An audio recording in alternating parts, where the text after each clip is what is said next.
네, 안녕하십니까. 한국열린사이버대학교의 이학년입니다. 오늘 뭐가 문제인지요. 계속해서 좀 라이브 방송에 에러가 나갔고요. 지금 한 10분째 지금 이거 20분째 씨름을 하다가 포기하고 오늘 그냥 간단하게 녹화를 해서 올려드리는 방송으로 대체를 하도록 하겠습니다. 뭐가 문제인지 뭐 저도 잘 모르겠네요. 요즘 유튜브가 뭐 간혹 에러가 난다고 하는데요. 내용을 좀 파악해서 나중에 또 확인을 해드리도록 하겠습니다. 한 이틀 동안 제가 쉬었었는데요. 다시 복귀했다는 거 다시 말씀드리겠고요.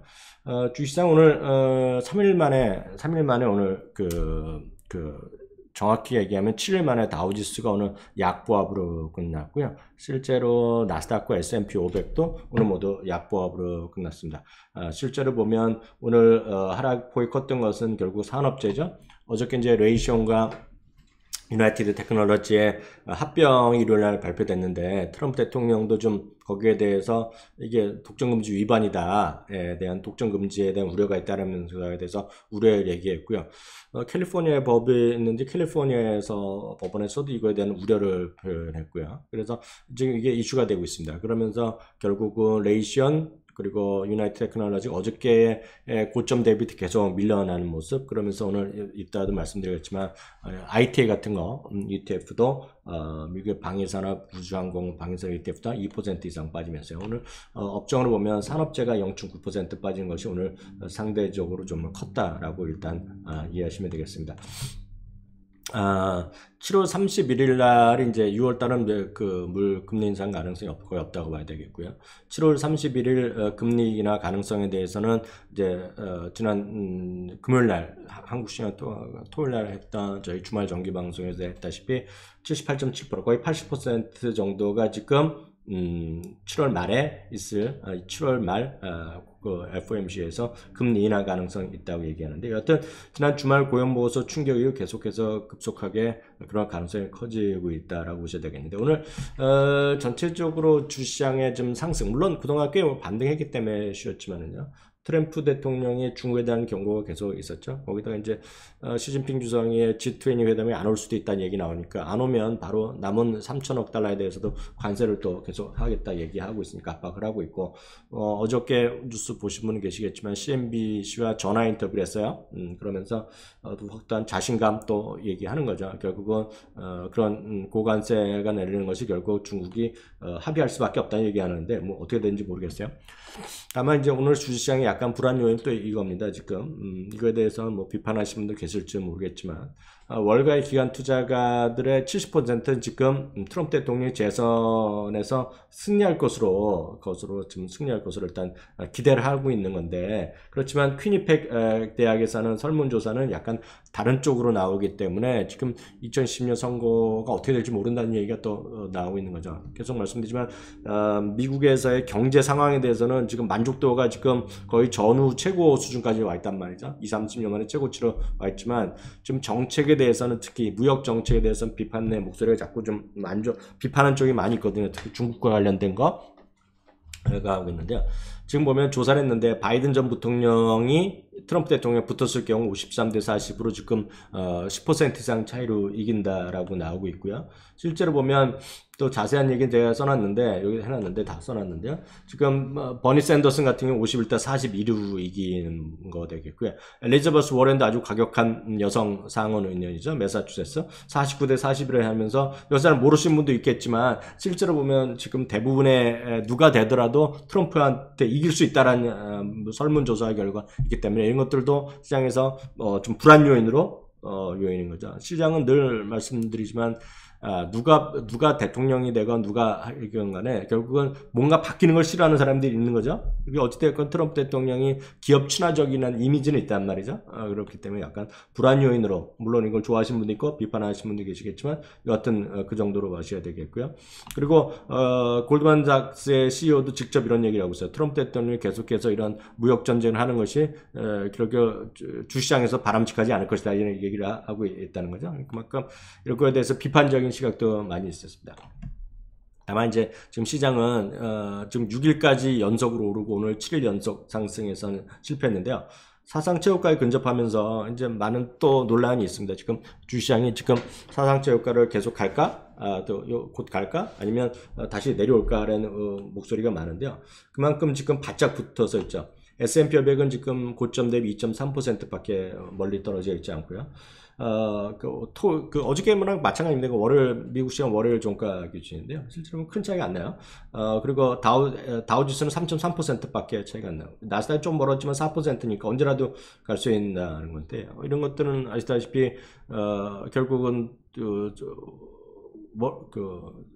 제롬 파월 의장이 금리에 대해서 좀 유연한 생각, 오픈 마인드를 갖고 있다. 이런 정책적, 통화 정책에 대한 이런 것 때문인데요. 실질적으로 그걸 좀 비판하는 사람들 입장에서 보면 지금 금리 인하만 갖고 주시장의 반등을 설명할 수 있을까에 대한 회의적 시각도 있습니다. 그래서 다양한 의견을 오늘 다시 한번 소개해 드리겠는데요. CFRA 같은 경우는 조만간 사상체 효과를 돌파할 거란 얘기하고 있고요. 2차 세계대전 이후 1월에서 4월에 강했던 해는 대부분 5월은 약했지만 6월은 다시 강했다는 얘기를 하고 있고요. 오펜하이머는 사상체육과 돌파를 기대한다는 얘기를 하고 있고요. 2010년 여름에도 잠시 여름에 쉬었지만 결국 다시 반등했다는 얘기를 하고 있고요. 반면에 비판적인 사람도 많이 있습니다. 비판적인 사람들은 금리만 갖고는 설명할 수 없다는 얘기를 대부분이 하고 있는데요.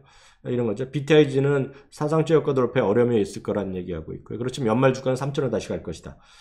중국 관세나 하드 브렉시트 등이 부정적 요인을 잡을 것이고요. 연준의 금리 인하에 대해서 지나친 기대는 금물이라는 얘기를 하고 있고요.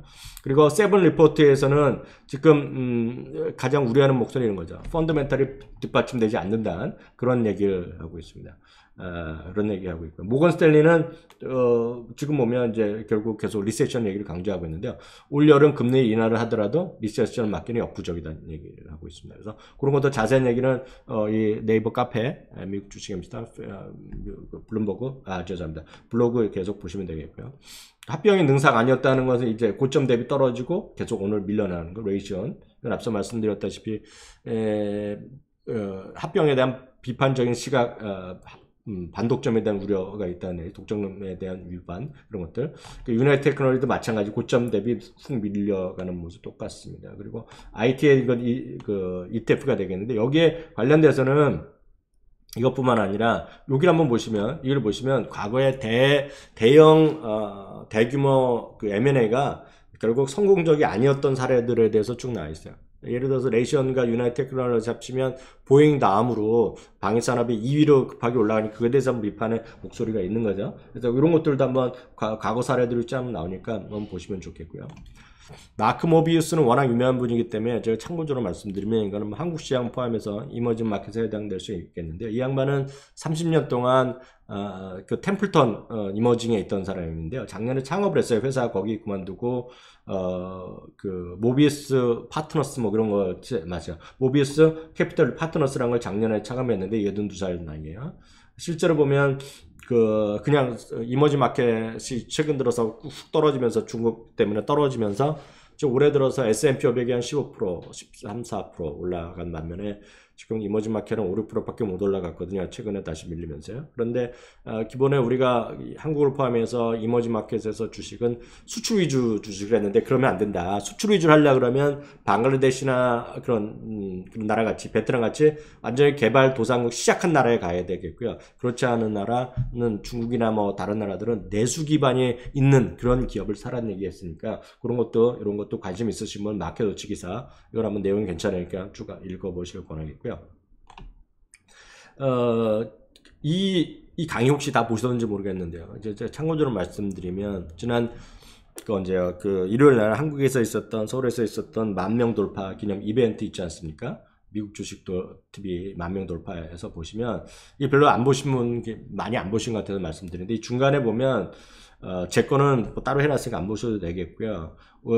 안동훈 팀장과 특히 장원석 본부장이 정말 귀중한 팁을 강의한 게 있어요. 그래서 저는 이 부분은 특히 장우석 본부장 부분은 꼭 한번 보시면 돼요. 중간쯤에 있거든요. 꼭 이 강의를 제가 나중에 시간이 되면 제대로 다시 한번 편집을 하겠지만 여기 보면 정말 귀중한 자료가 있습니다. 그래서 팁이 있으니까요. 미국의 기업 분석 자료들 확인하고 이런 거 등등이 있기 때문에요. 여러분 꼭 한번 보시면 좋겠고요. 구독, 좋아요, 공유 이렇게 부탁드립니다. 다시 한번. 그리고 미주알은 이게 이제 본격 서비스가 됐거든요. 그래서 이거는 그 늘 말씀드리지만 단기적인 대응, 중장기적인 대응으로 하시는 분들 매도할 수 있는 거에 대한 좀 참고할 수 있는 매도 주문 가격. 그러니까 그냥 크게 올라가는 계속의 목표 주가 개념과 적정 주가 개념이 아니라 이거는 지금 주식을 갖고 있는 분들이 어느 시점에 혹시라도 좀 단기적으로 중장기적으로 한번 끊었다 가고 싶으신 분들이 계시잖아요. 그런 분들을 위해서 만든 겁니다. 그래서 진짜 난 한번 사고 나서 웬만하면 안 팔겠다 하시면 보실 필요 없겠고요. 나는 좀 매매해보고 좀 안전판 역할 그런 것들은 참고하시겠다는 분들은 미주알에 들어가서 결제하시면 되겠고요. 이건 33,000원밖에 안 하거든요. 연간. 어떤 분들은 유튜브에 이거를 월인 줄 알았더니 월이 아니라 연입니다. 연. 그리고 저희 목표는 1년 후에는 무료로 가는 게 꿈이죠. 그리고 이거 하신 분들은 49,000원짜리 25분 만에 끝나는 미국 기업 분석법. 이거는 6월 말까지 해당하시면 이거 49,000원짜리거든요. 이걸 다 그냥 드리니까 이것만 보시더라도 충분한 값어치를 할 거다 제가 말씀드립니다. 그리고 계속 말씀드리지만 외국에 계신 분의 결제가 하는 것들은 저희 밑에 이 유튜브 영상 밑에 상세 보기에 해외 회원 카드 결제 방법에 대해서 있으니까 그걸 꼭 보셔야 돼요. 몇 가지 기업 정보에 대해서 기업 소식 뉴스 포인트 말씀드리겠습니다. 구글에 대해서 분할하면 50%가 오히려 주가 상승할 수 있다는 주장이 있습니다. 그래서 그걸 잠깐 소개해 드리겠는데요. 요거 찍고 들어가면 바로 되겠는데요. 이거는 보시면 실제로 보면 이거죠. 투자에 이런 거죠. 여태까지의 모든 기업들을 다양한 기업을 하는 큰 기업들을 하나로 있는 것보다 자잘하게 해갖고 회사를 명확하게 구분해서 하는 일과 명확하게 구분하는 일, 회사와 하는 일을 명확히 구분했을 때 모았을 때 합이 훨씬 더 경험적으로 기업 가치가 커졌다. 그 얘기를 하는 겁니다. 지금 그래서 니담증권회사에서 로라 마틴이라는 여성 애널리스트가 쓴 건데요. 실제로 보면 이겁니다. 부분별로 했을 때 이 회사 가치는 지금보다 50%가 커질 수 있다는 얘기를 하고 있고요. 12개월 목표 주가는 $1,350를 얘기하고 있습니다. 그래서 많은 분들은 그냥 뭐 분할하면 안 좋다, 걱정된다 이런 것이 아니라 큰 기업들은 이것도 하고 저것도 하고 이것도 A부터 Z까지 다 하면 머리가 아프잖아요. 그리고 투자자들도 명확해지지 않기 때문에 그런 관점에서 이것들을 좀 긍정적으로 보고 있다. 그래서 많은 사람들이 일부에서 얘기하는 기업 분할하면 큰일 날 거란 얘기에 대해서는 이 여자는 잘못된 시각이다. 그 얘기를 하고 있습니다. 그래서 한번 보시면 되겠고요. 그래서 이게 겁니다. 그런 걱정들은 과도하다라는 얘기하는 거죠. 그리고 자기가 봤을 때 지금 분할까지 될 가능성 5대5다라는 얘기를 하고 있고요. 비욘드 미트에 대해서 질문 있으신 분이 가끔 있어서 오늘 다시 말씀드리겠는데요. 비욘드 미트는 실제로 보면 주가가 600%가 올랐잖아요. 오늘 한 20% 떨어졌는데 JP모건에서 비욘드 더 미트에 대해서 비욘드 더 타깃 프라이스, 가격보다 훨씬 비싸다. 자기네 목표 가격보다 훨씬 올라내겠죠. 그래서 오늘 보면 뭐 여러 가지가 있죠. 어제 다시 올라간 것은 정말 비욘드 밑이 아니라 비욘드 비프까지 나온다. 뭐 그래서 정말 소고기 맛보다 더 좋고 거기만 또 새로운 거를 가미해서 더 정말 뭐 더 맛있게 만들었다는 얘기하는데 뭐 선호도가 있으시니까요. 어찌 됐건 관련된 거는 다양한 의견이 쫙 있습니다. 그런데 오늘 보면 JP모건에서 $120인데 120달러가 지금 그보다 훨씬 올라갔잖아요. 그래서 지금 오늘 오버게트에서 아마 JP모건이 오늘 뉴트럴로 내려왔을 겁니다. 그것만 참고하시면 되겠고요. 모건 스탠리에서는 테슬라에 대해서 한번 $230 목표를 재확인했고요. 평균적으로요. 테슬라의 자율기능에 주목해야 된다. 그래서 자율기능 쪽이 지금 저평가되어 있다. 그런 주장도 하고 있습니다. 그래서 테슬라에 관심 있으신 분은 이 기사도 한번 찾아보시면 좋겠고요. 페이스북은 나산손인가? 뭐 어떻게 했는지 모르겠는데요. 이쪽에서 페이스북을 중립해서 바이 레이팅을 올렸습니다. 그래서 $210 목표 주가 제시했다는 거니까요. 참고해 보시면 좋겠고요. 그리고 JP모건은 오늘 달러트리를 오버웨이트로 투자 의견을 상회했어요. 그리고 오늘 약간 여러분들이 기대 반 우려 반이 있는 걸 말씀드리겠는데요. 애플이 주가가 6일 연속으로 오늘까지 음봉은 좀 나왔지만 6일 연속으로 1%씩 반등한 것이 수년 만에 처음이 나타났네. 근데 이게 7일 연속 상승한 거는 2000년 이후 7일 연속 만약에 내일 그러니까 7일 연속 1% 이상 상승합니다. 매일매일 1% 상승은 2000년도 이후 처음인데 그때는 1% 이상 급하게 반등한 다음에 물론 그때는 사상 그 당시 옛날인데요. 그때 이후에는 이렇게 이제 올라가고 있는데 6일 연속 올라가고 있는데 만약 7% 예, 이게 2000년 8월 이후 최고로 많이 올라갔는데 그 전에 7일 연속 올라간 게 있어요. 근데 그때 7일 연속 올라간 다음에 이런 다음에 주가가 크게 떨어졌던 경험이 있다는 겁니다. 그래서 꼭 좋은 것이 아니라 이렇게 급하게 올라간 이후에 과거에 떨어진 적도 있다. 이런 얘기를 하는 겁니다. 애플에 오늘 아주 특이하게 올라갔는데요. 그런 것도 좀 염두에 두시면 좋겠고요. 뭐 맞다 틀리다가 아니죠. 그 다음은 비자인데요. 비자는 오늘 이제 0.4% 이제 사상체 효과에서 약간 다시 숨고르게 들어갔는데요. 비자는 오늘 보면 포브스 기사를 한번 보시기 바랍니다. 그러니까 비자 주주분들은 이 기사를 꼭 한번 보세요. 블록체인을 기반으로요. 글로벌 125조 달러 글로벌 자금 이체 시장에 들어가는데 아마 이거는 은행 쪽이나 해외 송금하시는 분들 보면 스위프트라는 거가 있잖아요. 스위프트.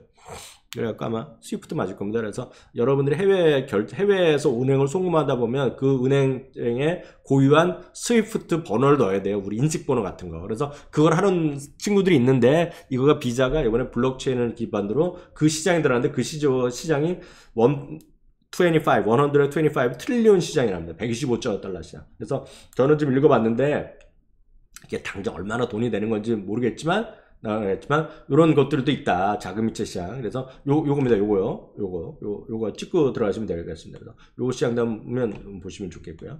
관련돼서 이런 것들이 이제 저희가 미주알에서 하는 건데요. 미주알에서 오늘 지금 뽑은 겁니다. 170달러에 끝나는데 단기적으로는 이제 한국 시간 9시니까요. 이게 조금 더 보면 바뀔 겁니다. 170.82달러인데 지금 어제 기준으로 보면 166달러의 단기 리스크 관리 가격, 중장기는 154달러 정도 나와 있다는 거 참고하시면 되겠고요. 그래서 요 기사를 찍고 보시면 되겠습니다. 그리고 이거는 맥주 얘기 잠깐 해드리면 저는 이제 아시다시피 맥주를 안 마시면 별로 관심이 없는데 이게 제가 한 달 전쯤에 한번 저희 강의할 때 맥주가 캐나다에서 맥주 소비가 준다고 말씀드렸는데 보니까 미국도 맥주 소비가 줄고 있네요. 여기에도 여전히 이거 내용을 보시면 저희 뭡니까 대마초에 대한 영향이 크고요. 또 하나가 밀레니얼 세대는 그 전에 베이비 부머 세대보다 선호하는 맥주 브랜드가 딱 없다는 거예요. 예전에는 45% 정도가 베이비 부머들은 맥주의 선호도 있으면 딱 브랜드를 얘기했는데 지금 25% 정도만 맥주 브랜드의 선호도 브랜드가 있고 그보다는 요즘 보면 하우스 비어 이런 것들 많이 있잖아요. 와인 이런 것들의 수요가 상대적으로 많기 때문에 그래서 맥주 회사가 쉽지 않다는 겁니다. 다만 이 JP 모건 같은 경우에는 그 와중에 콘스텔레이션 브랜드만 오버웨이트를 하고 있는데 이건 아시다시피 콘스텔레이션 브랜드가 지금 대마초 회사 지분을 갖고 있잖아요. 그것도 있고 물론 에너지 부시도 관련된 비즈니스를 좀 추진하고 있는데 그런 것들이 오히려 좀 여기다 내용 보시면 이겁니다. 그래서 JP모건에서 오버웨이트를 하고 있는데 그쪽만 여러분들 참고하시면 보겠습니다. 그래서 관련된 내용은 여기 넣어놨으니까 참고해서 보시면 좋겠습니다. 그래서 오늘 이렇게 간단하게 마감하겠고요. 또 라이브가 왜 안 되는지 모르겠는데요. 제가 라이브 하는 이상 있는 걸 찾아갖고 어떤 문제점을 찾아갖고 내일이면 다시 정상적으로 라이브를 진행할 수 있도록 해드리도록 하겠습니다. 오늘 수고하셨습니다. 감사합니다.